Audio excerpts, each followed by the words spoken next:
好兄弟秦明打电话让周阳陪他妈妈去内蒙送货，原因是他后爸住了院。打开车门的一瞬间，周阳就被迷住了。他从没见过如此美丽动人、韵味十足的女人。燕姐正赤着上身，用毛巾擦拭着自己的身体，洁白的肌肤，丰满的。这一幕直接被周阳看得一览无遗，连忙说对不起，他什么都没看到。周阳赶忙下车，关上车门。大家好，我是本期主播老黄瓜，接下来继续讲述我们今天的故事。周阳今年23岁，事情发生在去年临近春节，北京的寒风刺骨，他正懒洋洋地坐在家中的沙发上，一杯热茶散发着温馨的气息。就在他准备整理一些新年彩票时，手机铃声突然响起，屏幕上显示着秦明2个字。周阳心想，这家伙难得打电话给他，一定又是想着他出去喝酒。接起电话，却听到秦明急切的声音，说他有件事真的需要周阳帮忙。周阳笑问，这么严肃，他是不是欠了赌债，找自己帮他赎人？秦明无奈的回应，他叫周阳别开玩笑了。周阳知道他和赌没边的。秦明说是他妈要驾车去内蒙送货，本来应该是他陪着，但现在有事情走不开。周阳有些吃惊，怎么突然这样？他后爸怎么不去？秦明轻叹了口气，说他后爸住院了，这批货有特别紧急，他实在是走不开。周阳犹豫了一下，问秦明为什么不找其他朋友。秦明有点尴尬，说周阳也知道他妈有些特殊，他只信得过周阳。在与秦明的交往中，周阳确实曾多次听他提及他那风韵犹存的妈妈张燕。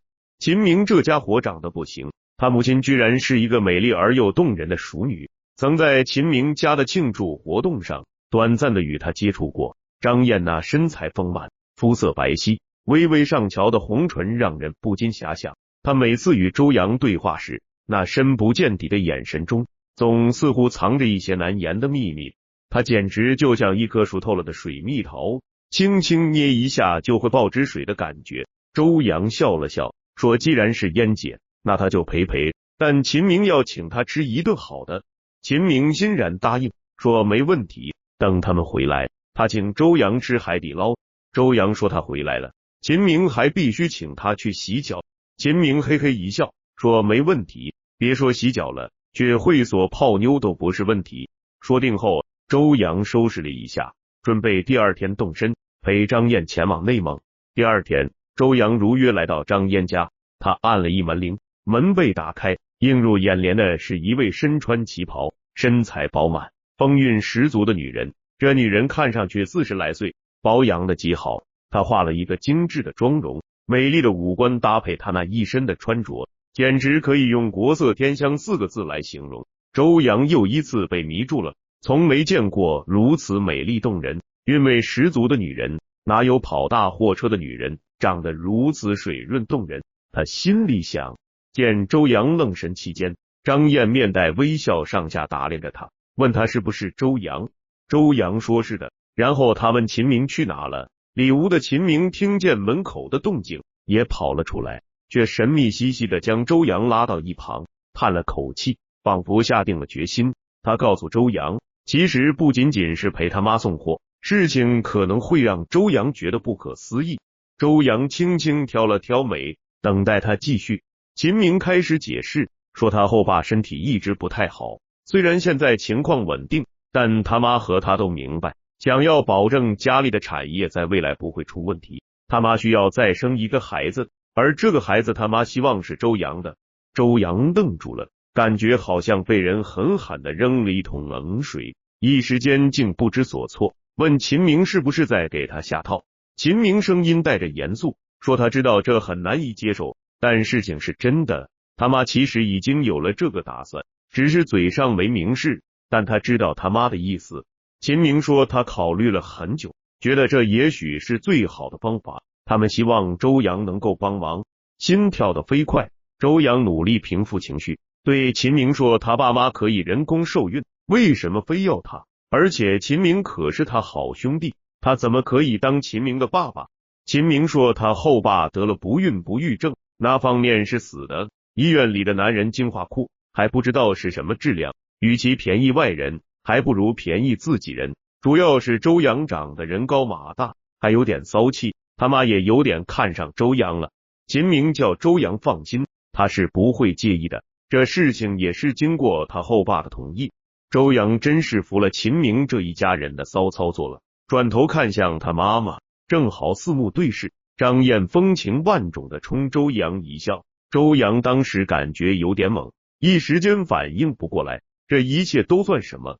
不过听到还有钱拿，他内心一下子又活络了起来。他故意嘴上在拒绝，可是他的内心正在疯狂的接受。张燕实在是太诱人了，能够跟这种成熟的少妇睡一觉，不知道有多美。周阳站在路边等待着张燕的货车，一辆大货车驶来，车窗摇下，映入眼帘的是张燕微微带笑的脸。周阳忍不住被那温暖的笑容所吸引。张燕叫周阳上车，他轻轻地说，声音夹带了一丝娇羞。周阳登上车，坐在他旁边。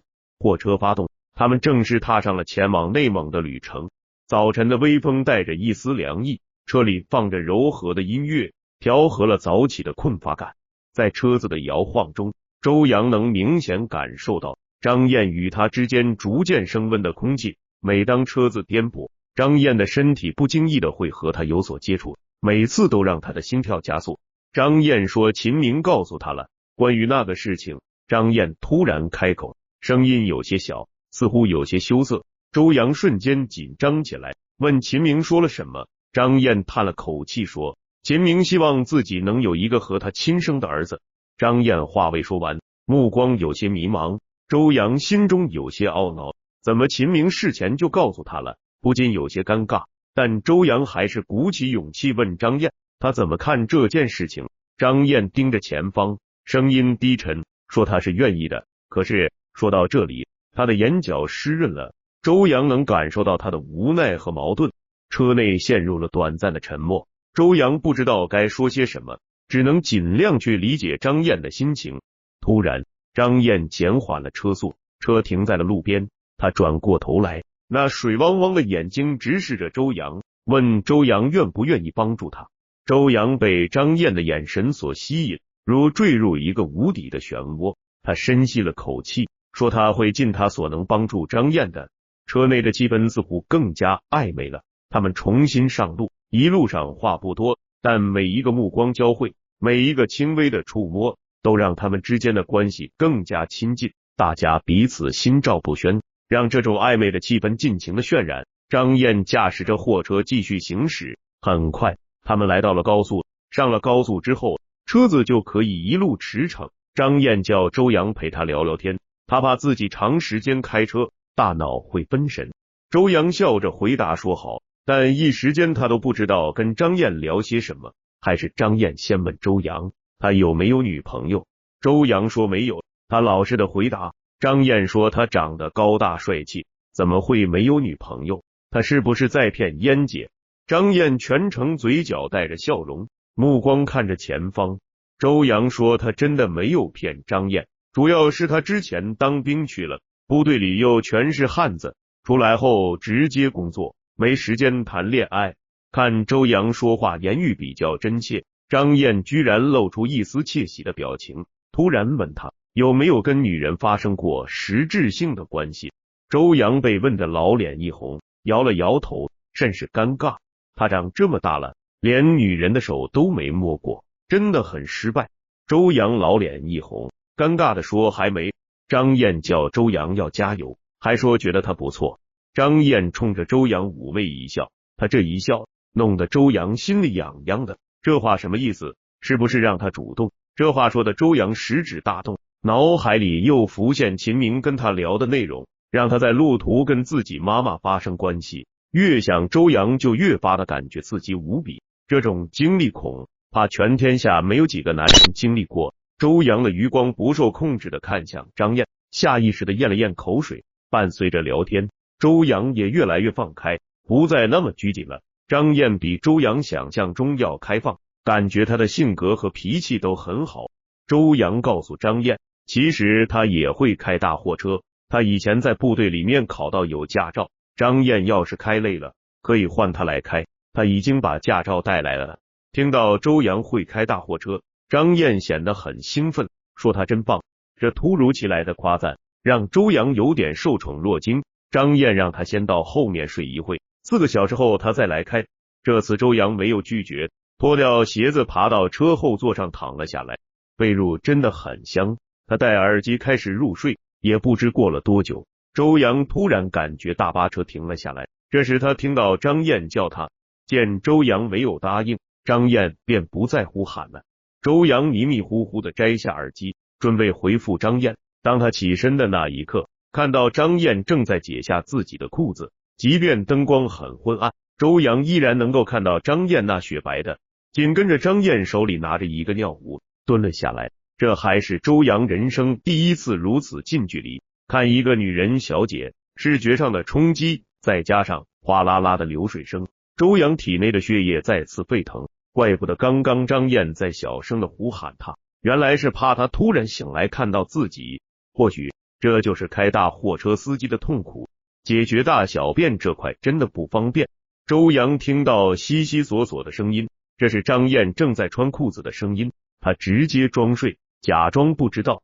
这惊艳的小插曲发生后，周阳和张燕一路向北，途经了多个城市和乡村，他们都在等一个契机来完成那件事。车里的氛围也变得更为亲近，彼此之间似乎有了一种不言而喻的默契。这天的傍晚，他们停在了一个小镇的汽车旅馆里。张燕提议去镇上的小餐馆吃饭，周阳觉得可以，顺便还可以借着吃饭再和张燕培养感情。张燕让周阳下车等他一下。周阳下了车之后想抽根烟，却发现烟落在车上了，于是他去一趟厕所后准备上车拿一下烟。打开车门的一瞬间，周阳看到了香艳的一幕，张燕正赤着上身，用毛巾擦拭着自己的身体，洁白的肌肤，丰满的。这一幕直接被周阳看得一览无遗，他连忙说对不起，自己什么都没看到。周阳赶忙下车，关上车门。大概过了5分钟，张燕端着一盆水下来，泼洒在地上，叫周阳去吃饭。张燕对周阳诺诺的说了一声，这次把周阳的心可是弄痒痒了。吃过饭后，周阳对张燕说自己来开一会，他休息休息。张燕可能也是刚擦完身子，也想好好睡个觉。张燕说周阳还真是会体贴人，有什么事叫他就行，他先睡会。周阳直接坐在主驾驶位上，张燕则躺在了后面，身上盖着薄薄的被子，2条白白的腿露在外面。想不到张燕的腿居然这么好看。周阳一直开到晚上，张燕一觉睡醒了，坐起来伸了个懒腰。周阳透过车内的后视镜，正巧看到了张燕换衣服的身姿，饱满而又挺拔的胸部，傲人无比。凌乱的头发配合她美丽而又慵懒的容颜，真是令人垂涎3尺。她只穿了内衣，她的神秘处看得周阳心潮澎湃。张燕脱掉睡衣，换上一件休闲的短衬衫，整个过程都被周阳尽收眼底。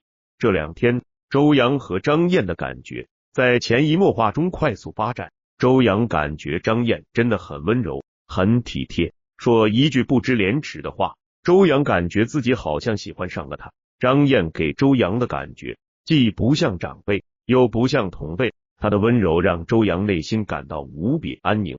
周阳说这条路感觉有些危险，现在到了晚上，太黑了，他们再开一会就到了前面的服务站了。张燕说他们去了服务站就可以休息了。这是一条危险的路段，首先是这条路修的不怎么齐全，其次是担心半路有人打劫，道路连边都是一望无际的草原戈壁，就连手机信号都不齐全，一旦在这里被人打劫，劫财算是小事了，就怕连命也丢在这里。然而怕什么来什么，夜深了，张燕和周阳在一片沙尘中继续前行。他们走的路偏僻，这片区域的信号覆盖很差， GPS 定位也显得格外不稳定。这时只有远方的月光照亮他们的路。突然，大货车的车灯照到前方道路旁几道不正常的人影，越走越近。周阳准确的看到那几个人都是手持武器的男子，他心里一紧，其中一个男子挥手示意他们停车。周扬事先也有准备，提前买了一把小刀放在包里。张燕提议他们掉头回去，等这些人离开了，他们再开过去。周扬明显感觉到张燕也有些紧张。张燕话音刚落，就听到砰的一声巨响，完了，车胎爆了，爆的是前胎，好在车速不快。周扬急忙踩刹车将车子给稳住，四个人都戴上头套，每个人手上拿着一把刀。那帮人不停的凶着，叫他们快下车，还说给他们3分钟时间，要是不下车，他就把货车车胎全部扎爆。周扬叫张燕待在车上不要下来，又说把他的背包给他，他下去看看。张燕长得又漂亮又妩媚，周扬怕这帮家伙看到张燕色性大发，强了他。这种情况，周扬是绝不会让自己的女人受到伤害的。张燕叫周扬不要下车，问他们要多少钱，给他们就是了。周扬对着张燕微微一笑，将背包背在前面，一只手伸进背包内，然后打开车门走下去。这帮人见周扬下来了，对他说他们也不绕弯子，10万块他们就放他过去，不然在这荒无人烟的地方，他们宰了他也不会有人查到他们头上来的。说话间，其中一个大汉开始往车上爬，说这里面还有个女人，这女人长得可以。那名大汉兴奋地喊着，另外3名大汉一听到女人，眼睛都在放光，说把女人传下来，让他们看看有多骚。张燕尖叫了一声，周扬鼓起勇气，怀里藏着军刀，准备应对。车子停稳，那几个劫匪走了过来，头目般的男子看了看张燕，眼中流露出贪婪的目光。张燕紧紧地靠在周扬身边，明显是受到的惊吓。那头目叫周扬先把路费给他，免得受皮肉之苦。周扬心知肚明，拿出口袋里的钱包递给他，他瞥了一眼，满意的点点头，但目光依然在张燕身上停留。那头目说这个妹子不错，陪他们玩玩。他说着尝试伸手去抓张燕，在这瞬间，周扬忍不住爆发了，迅速的拔出小刀冲血。那头目显然没想到周扬会如此果断，稍稍后退，这给了周扬一个机会，瞬间放倒了2个劫匪。其余的劫匪看到这情况，立即准备反击，但是周扬之前的军事经验使得他有较高的战斗技巧，在他们连续的反击下，劫匪明显处于劣势。紧跟着，周扬又快速解决掉另外2个家伙，当然不是杀了他们，而是将他俩打晕，害怕他们还有同伙。周扬急忙开着车带着张燕逃离了这里，开到了服务区。等开到服务区时，已经是深夜了。周扬和张燕紧绷的神经终于放松了下来。经此一役，周扬和张燕之间的感情直接得到了升华，他俩之间的那层窗户纸彻底被捅开。张燕直接爬到周扬身上，双臂缠绕在他的脖子上，亲吻了上来。而这一刻，周扬内心的情感也彻底爆发了，激烈的回应着张燕。那一刻，他们之间的距离似乎突然拉近了。在这宁静的夜晚，他们选择了彼此。次日，他们继续赶路，但车上的气氛已经不同了，他们更加珍惜与对方相处的每一刻，同时也对彼此更加信任和依赖。货物终于在预定的时间内顺利送到。完成任务后，他们决定提前回家，给自己留一些时间去了解彼此，去建立他们新的关系。这样，周扬和张燕无比恩爱的在内蒙玩了3天。第11天，他们带着一车内蒙当地的服装首饰以及一些独特手办之类的，向回家的路开去。他俩足足开了8天才到家。这8天是周扬和张燕度过最快乐的日子。小小的车厢就像是他俩的家一样。白天周扬开12个小时，晚上不开车，他俩拥才一起睡觉。快乐的时光总是短暂的。终于到家了，张燕对周扬恋恋不舍，周扬又何尝舍得。当天晚上，秦明和他后爸为周扬和张燕接风洗尘，他后爸的身体也康复的差不多了。一起吃过饭后，秦明他后爸独自去医院复查去了，只剩下周扬他们3个。周扬开始给秦明讲这一路上的遭遇。秦明知道了周扬和张燕在旅途中发生的一切后，显得有些意外，但他很快放下了诧异，露出一个玩味的笑容。他说他知道周扬不会让他失望的，只是没想到周扬这么快就这么投入工作了。周扬有些尴尬的摸了摸鼻子，叫秦明别说的这么直白。张燕则轻轻打了秦明一拳，说不许说他大哥坏话。秦明摆摆手，连连说好，又说他得开始考虑叫周扬干爹了。张燕脸红了，周扬也觉得有些不好意思，但秦明的话也对，确实反映了周扬和张燕之间发生的巨大变化。不久后，张燕果然怀孕了，这个消息让整个家庭欣喜若狂。尽管张燕知道这一切是有预谋的，但对于即将到来的新生命，她满怀期待。秦明开始真的叫周扬干爹，每次都是半开玩笑的，但周扬知道秦明心里是真的感激他，为他们家做出了这样的牺牲。就在周扬以为他和张燕的关系到此为止了，事情发生的太快，让人措手不及。张燕刚刚度过了生子的高兴，但转眼间却接到了她丈夫的离婚通知。更令人震惊的是，她不仅要和张燕离婚，还要夺走她亲爱的儿子。秦明在得知消息后，愤怒地找到了他的继父，他质问继父为什么要这么做。继父淡淡地说，这是他的儿子，他有权决定他儿子的未来。周扬也走上前，怒气冲冲地说，那是他们的孩子，他怎么能这样对待燕姐？继父冷冷地看了周扬一眼，说这是他和张燕之间的事，与周扬无关。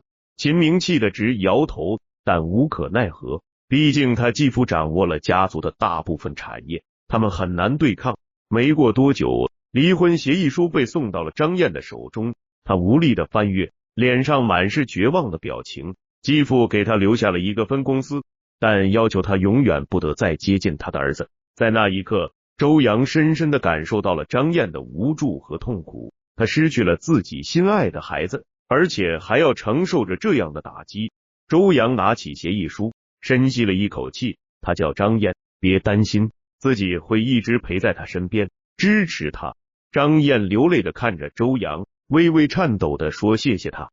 从此以后，周扬和张燕重新走到了一起，他们经营起了那家分公司，一起面对生活的种种困难。虽然他们失去了孩子，但他们还有彼此。岁月流转，他们从悲伤中走出，一同创造了新的辉煌。周扬成了张燕的坚强后盾，张燕成了周扬的最好的伴侣。尽管生活中仍有很多遗憾，但他们依然珍惜每一刻的快乐，因为他们知道，只要有爱，就有希望。好了，本期故事到此结束，我是主播老黄瓜。如果你有什么想和我们说的，请在视频下面留言告诉我们吧。